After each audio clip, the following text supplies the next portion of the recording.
Welcome to an Equipping Hearts audio production.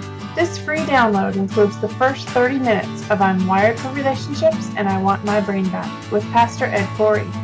This teaching was recorded live at the Share Emmanuel Conference in Peoria, Illinois. Materials from this teaching come from the Connexus program. However, at the time of this recording, it was called Thriving Recover Your Life. To purchase the rest of this teaching, please visit equippinghearts.com. If you've been in the field working with addiction for any length of time, you know that there's a lot of people that you work with. You know, maybe they're showing up at your group, maybe they've come through your program, and you don't hear from them or see them again. Well, do you know what that means? That means that they've relapsed. That means that they're in jail. That means that they're in prison. It means they've got a disease, or it means they're dead. And I'm really serious about that because I know people that fit into all those categories. Statistics suggest that traditional approaches to addiction and treatment succeed somewhere around 25 to 33% of the time. If you are one of that group, it's really good news. If you're one of the 2/3 to 3/4, it's really bad news. Now, if you've been in the field for any length of time, you get this nagging sense of, okay, this is not as effective as what we'd like it to be. And you get this sense that there's got to be a different way to do this. There's got to be more than one way to skin this cat because this just ain't working. The cat's still running around, right? It's not working. So when I heard Jim start talking about trauma and the brain, it's like light bulbs went off in my head, and I'm like, this is a big piece of what we have been missing. So part of what you're going to be hearing about today comes out of working with Jim since about then, trying to figure out how do we build a better mousetrap, one that is really, really life-giving and helps give the brain what it needs to really grow and thrive. So that's what you're going to be hearing about today. Are you ready? Okay. Would you rather talk about problems or would you rather talk about solutions? Why?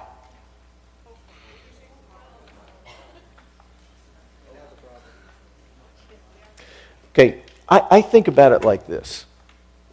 Okay?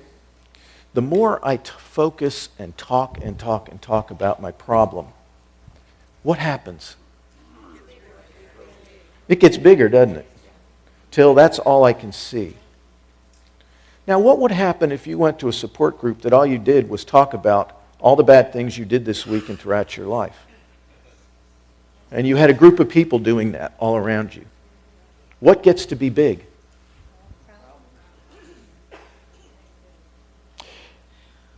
An approach to recovery that's problem-centered is like getting behind the wheel of your car and you're minding your own business. You're going to drive down the freeway to get here. And you're going to do that by driving forward, looking in your rearview mirror to see where you've been. How far will you get? Seriously, how far will you get before you run into something? In addiction, we call running into something a relapse. The harder you focus on what's wrong and the harder you focus on talking about what's wrong and coming up with new ways to describe what's wrong, the more likely your brain is to be preoccupied with what's wrong and where you don't want to be anymore. And you can't figure out where you want to go or how to get there. You just know you don't want to be where you've been. This is a huge question in recovery because I would rather help people figure out what you need and help you get those things. And we'll talk about what some of those are today. Then continuously discuss where we've been and where we don't want to go back to. Now, the first half of what we're going to talk about today is how your brain is kind of designed and what it is that you really need, or understanding addiction and recovery. And there really is a reason T-Rex is on there. You'll find out about. The second part of what we're going to talk about is what are these solutions. If we understand the problem correctly, then we can really start to apply solutions that will change us. Now we're going to look at some brain scans. These are SPECT scans that were developed by a guy in California named Dr. Daniel Amen. And what he's figured out a way to do is scan living brains. You know, when you used to have to study brains, you had to wait till somebody was dead and then you'd dissect it. Either that or you'd figure out if they had a stroke or something, what part of the brain was no longer working and where was that localized, and you go, aha, impairment here equals this. But one of the things that's so cool about Daniel Amen's work is he's come up with color scans that indicate activity in different parts of the brain when different things are happening while you're still alive. Really good. I mean, much better than waiting till I'm dead to see what's wrong with my brain. So this is what a normal brain looks like. If you were going to scan, now watch for the glare. If you were going to scan my brain like this, okay? Do you know that NASA has Jim and me on retainer? Because if they ever lose communication with the shuttle, they're going to bounce strong lights off our head to signal the shuttle about what to do. You don't believe that, do you? Okay. Normal brain. That's what a normal brain is supposed to look like if you're looking at it from the top down. And this is what a normal brain is supposed to look like if you were scanning straight on. And this is what it's supposed to look like if you were scanning up underneath from like under my chin. And color indicates activity. This is what a brain on marijuana looks like. This is a kid that's 18 years old that's been getting high for 4 years, 4 times a week. Now, those things in the front that look like holes, the front top part, that doesn't mean that there's no brain tissue there. It just means that there's a strong lack of activity where there should be a whole lot of activity going on. One of the things that's really important about those areas is they're the part that make me most uniquely human. They're the part of me where my identity lives. They're the part of me that help me solve problems creatively and resourcefully, that help me connect with God and other people interactively. It's part of the difference between talking at somebody and really talking with them. That's the part of my brain I need to actually talk with somebody and connect with them. That's the part of my brain that if you ask, Ed, who are you? That's the part of my brain that answers that question. It's the part of my brain that helps me set goals and actually work towards them. It's the part of my brain that helps me pay attention. Like in this room right now, there's a lot of things going on. Okay? You could be paying attention to the colored lights. You could be paying attention to what the people next to you or in front of you are doing, what the carpet looks like, what I might be saying or moving around doing. Your brain has to choose what you're going to pay attention to. That front part of your brain is part of what helps you choose what's the most important and the best thing to be paying attention to right now. So that what you're focusing on is really what your goals are so you get where you want to go. One of the problems with that brain is it's lost the ability to do that. Let's look at some others. There's a brain on heroin. That doesn't look good, does it? But there's a brain on heroin and methadone. Now, methadone is used to help people stop using heroin. Does that look like a brain that's all that functional? There's a normal brain. There's methamphetamine, and there's cocaine. They look very much alike. There's alcohol. Now, the thing that's really fascinating to me about this slide is that this guy could be your doctor, your lawyer, your plumber, your surgeon, your policeman, your fireman, a minister, a mother, a father, an electrician, the guy that builds your house, the guy that fixes your brakes. And because this guy is drinking on the weekend, unless something major happens like a DUI, this person is unlikely to really get treatment because they're a functioning alcoholic probably, which means that they're doing their job during the week, but they're getting blasted on the weekend. And except for their family, people around them may not even realize they have a problem. But would you actually want somebody working on your brakes who couldn't problem solve, focus, and pay attention to what they're doing? Would you want your surgeon to lack those abilities? Would you want your surgeon to start having a problem doing the surgery and not be able to think creative or resourcefully to solve the problem? That would be hard. That could be your psychiatrist. Not Carl. I mean, this is scary. And this person likely will not seek treatment unless there's some kind of crisis going on in their life. There's a normal brain. There is caffeine in cigarettes. Now, what's interesting about this is a lot of caffeine and a lot of cigarettes. 3 pots of coffee a day and 3 packs is a lot. So this is not saying you can't have a cup of coffee. It's not saying that. Don't run in shock and horror away from the coffee urns out there.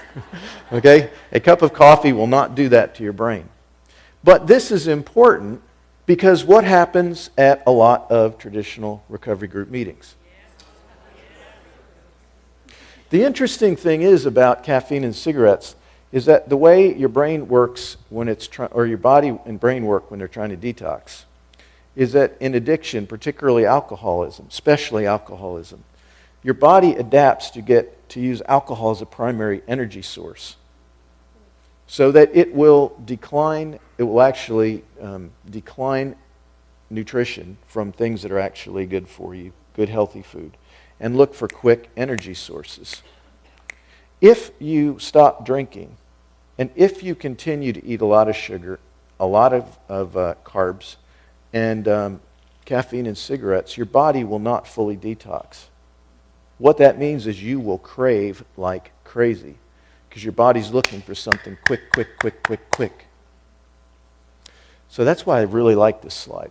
Don't do a lot of caffeine and a lot of... In fact, one of the things that's suggested sometimes in recovery is sort of almost a diabetic diet. Complex carbohydrates, fruits and vegetables, very lean protein, because it helps your body adjust. Okay, here's before quitting alcohol.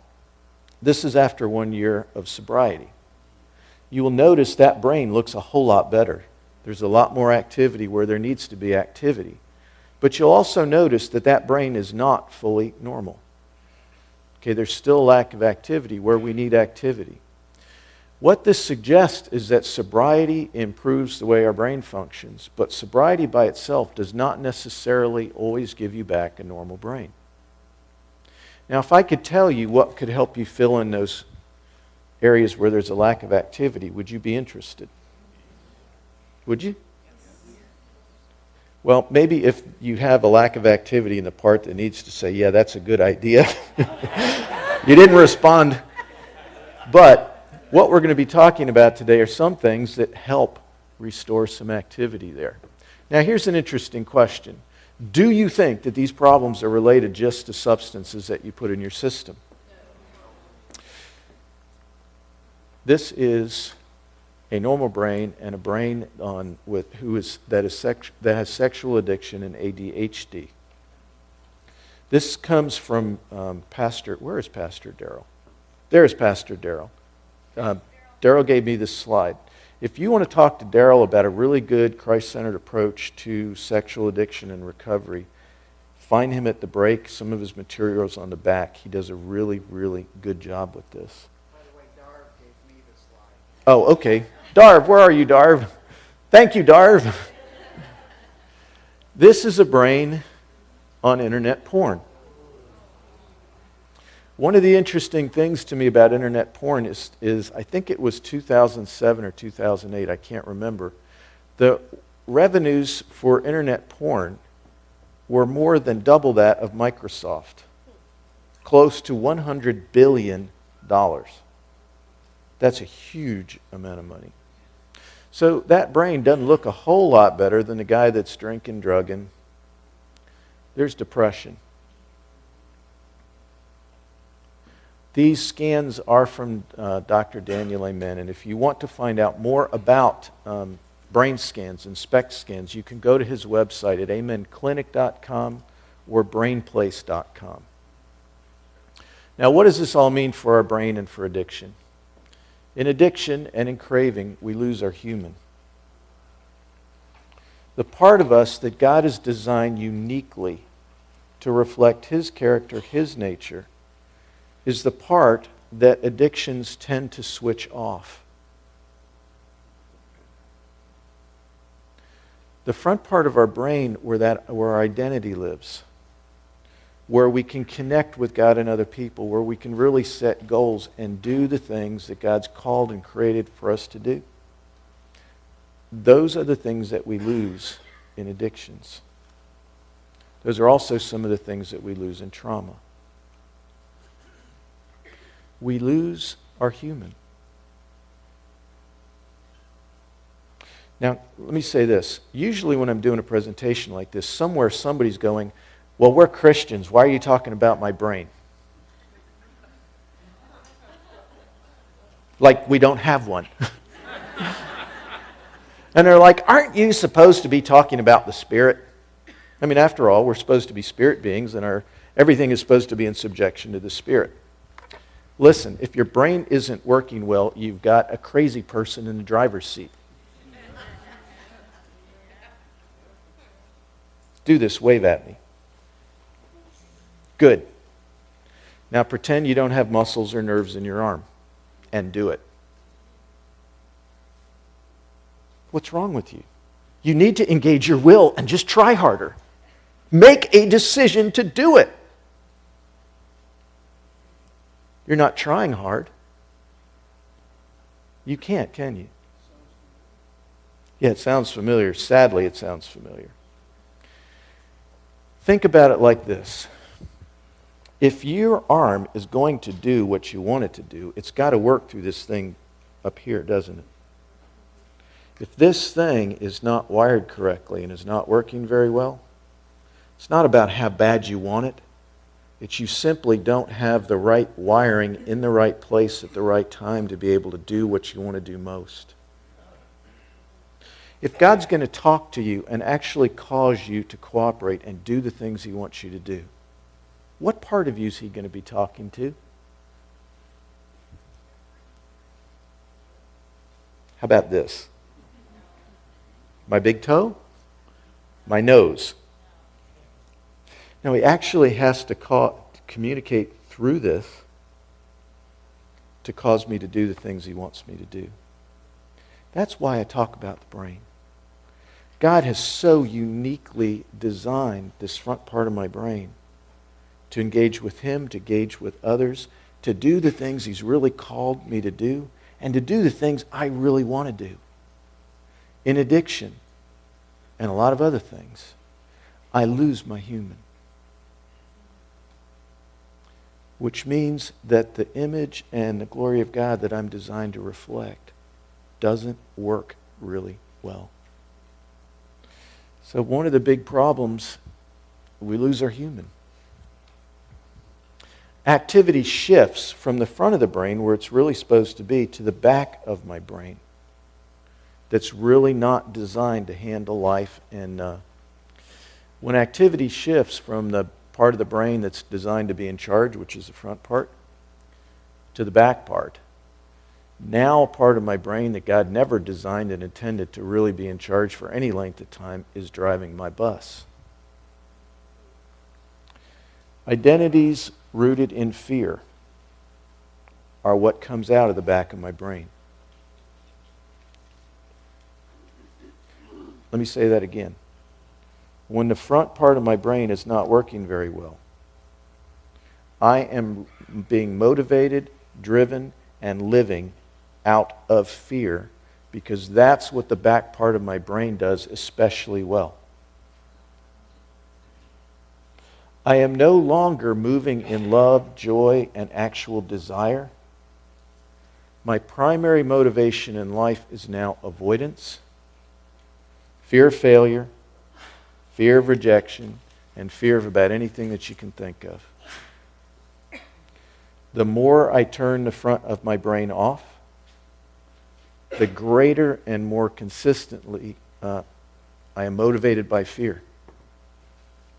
Now, how many of you want to live your life afraid? How many of you would like to live your life not afraid? The only way you're going to do that is when activity is shifting. And we're going to talk about some of that today. A fear-based brain becomes motivated by fear and avoidance, primarily of pain. Pain in life and pain in relationships. And I'm really stuck because the part of my brain that actually could help me connect and resolve problems is kind of switched off. So my primary motivation then is just avoiding pain, discomfort, and things that make me feel uncomfortable. It's also motivated strongly by a fear of failure. Now, in addictions, failure means not being able to have or get or being separated from the thing I'm addicted to. Any of you in here that are addicts, can you remember how terrifying it felt if you thought you weren't going to be able to get what it was you wanted the most when you felt like you needed it the most? Can you remember that? How many of you can remember something like that? What'd that feel like? Huh? Panic. Life-threatening. Life-threatening. Being held underwater. Being held underwater. You can't breathe. All-consuming. Anything else? Anxious, crazy and out of control, terrifying. I remember when I was in college, my roommate and I, or one of them, we didn't have much money, but we were home studying. I don't know why that was happening. But we were studying, and we didn't have much money, but we cobbled together like $2. And at the bar down the street, you could buy a bottle of Mad Dog. Okay, now if you don't know what Mad Dog is, you probably haven't really been an alcoholic. But Mad Dog is really cheap. It's like stuff that a wino would drink, but it's got a lot of alcohol in it. The alcohol content's high. So we got our bottle of Mad Dog, and we decided to be sophisticated and chill it in the refrigerator. Okay, so we decided we're going to study a little bit longer, and then we're going to drink our Mad Dog. Well, when we finished studying and it was time to open the refrigerator door, you know what happened? It fell out. And it hit the floor. And it shattered. I can't begin to tell you how terrifying that was. It was like everything I had planned for that evening and how I was going to feel and manage what I was feeling just ended up in a puddle full of glass on the floor. And it was like horrifying. And I had the sense of, what do I do? Because we didn't have any more money. So it's like, what do I do? I can't drink tonight. I got to be sober. What? It was just like Daryl said, being held underwater. It was like, okay, breathe, Ed. That's the kind of fear of failure I'm talking about in addictions, when you can't get the thing that you feel like you need to have the most. It's really a scary, bad place. Now, those of you that can't remember that, I want you to think about, if you've lived in any kind of trauma or pain, what happens when you can't connect to the thing that makes you not feel quite so bad. Because it's not just us addicts that do it. A fear-based brain becomes preoccupied with what it needs, with what it wants, to eat and avoid being eaten, to mate, and to avoid, eliminate, or kill anything that threatens it. Now, what this means is this. When we're functioning in our addiction, when the front part of our brain is not working, our primary motivation in life becomes these things. What I want, what I need, and usually I want to need it right now. Eat. Don't get eaten by something else. Mate. And avoid, eliminate, or kill anything that threatens me. This doesn't sound very nice, does it? Some of you aren't sure, but I wrote this and I'm really sure it doesn't sound nice. The sad part is it's true. What kind of things do addicts want and need when we're using and craving? If we become preoccupied with what we want and need, what kind of things do we want and need to survive? What kind of things does the back of our brain really want the most? We want beeps. Beeps are the behaviors, the events, the experiences, people, or substances that our brain has learned to use to manage pain, pleasure, and emotions. And one of the most terrifying things is when you've gone to the back of your brain and you're thinking about what you want, what you need to eat, don't get eaten, mate, and just don't be threatened. Those are the things that we protect the most. We will lose friends, we'll lose family, we'll lose jobs, we'll lose houses, we'll lose everything to protect this.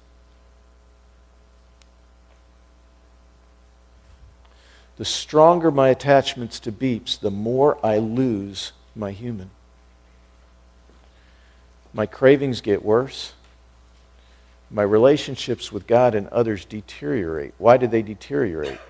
Because I'm increasingly turning off the relational parts of my brain to connect with something else that is totally non-relational.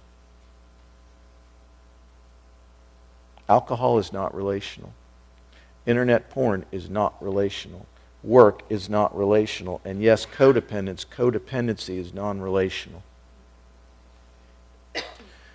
I stop acting like me, which is part of why addiction hurts so much. Because the person I really want to be, the person I saw myself becoming, when I was 4 years old and somebody said, "What do you want to be when you grow up?" Those kind of dreams, they're gone. Because I've lost the part of my brain that would really help me answer that question, set those goals, and be that. I stop acting like me because I lose me. Primitive survival impulses, wants, and needs increasingly consume me. We lose our human and turn into T-Rex. We go to the back of our brain and our addictions roar. When we go to the back of our brain, our addictions roar, and they are loud.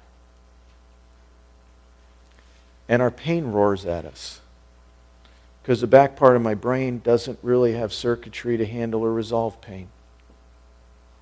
So all the pain and the shame I feel about what I did last night, or what I did here, or what I did there, it roars at me. And when I numb it with my addictions roar at me. And everybody else around me. You know, the really sad, grievous part about addiction is this. I can't tell who's me. I can't tell who my addiction is. And I can't tell who my pain is. I lose me. I lose the very best parts of me. I lose the parts of me that I value and I love the most. I lose the parts of me that other people that care about me love and value the most. I can't tell the difference between me, my pain, and my addiction anymore. I think it's all me, which only makes my pain worse. I can't separate, well, that was my addiction and that's my pain, but that's different than who I am. I can't do that anymore. And they all lump together in one big, loud roar. Do you know what I'm talking about? This is so sad to me. Because the parts of me that I really like the most are the parts of me that addiction consumes. And I think that I am T-Rex. I think I am my addiction. I think I am my pain. I can't sort those out anymore. And all I get is one long, loud, angry roar. We hope you have enjoyed this free download. To purchase the rest of this teaching, please visit equippinghearts.com.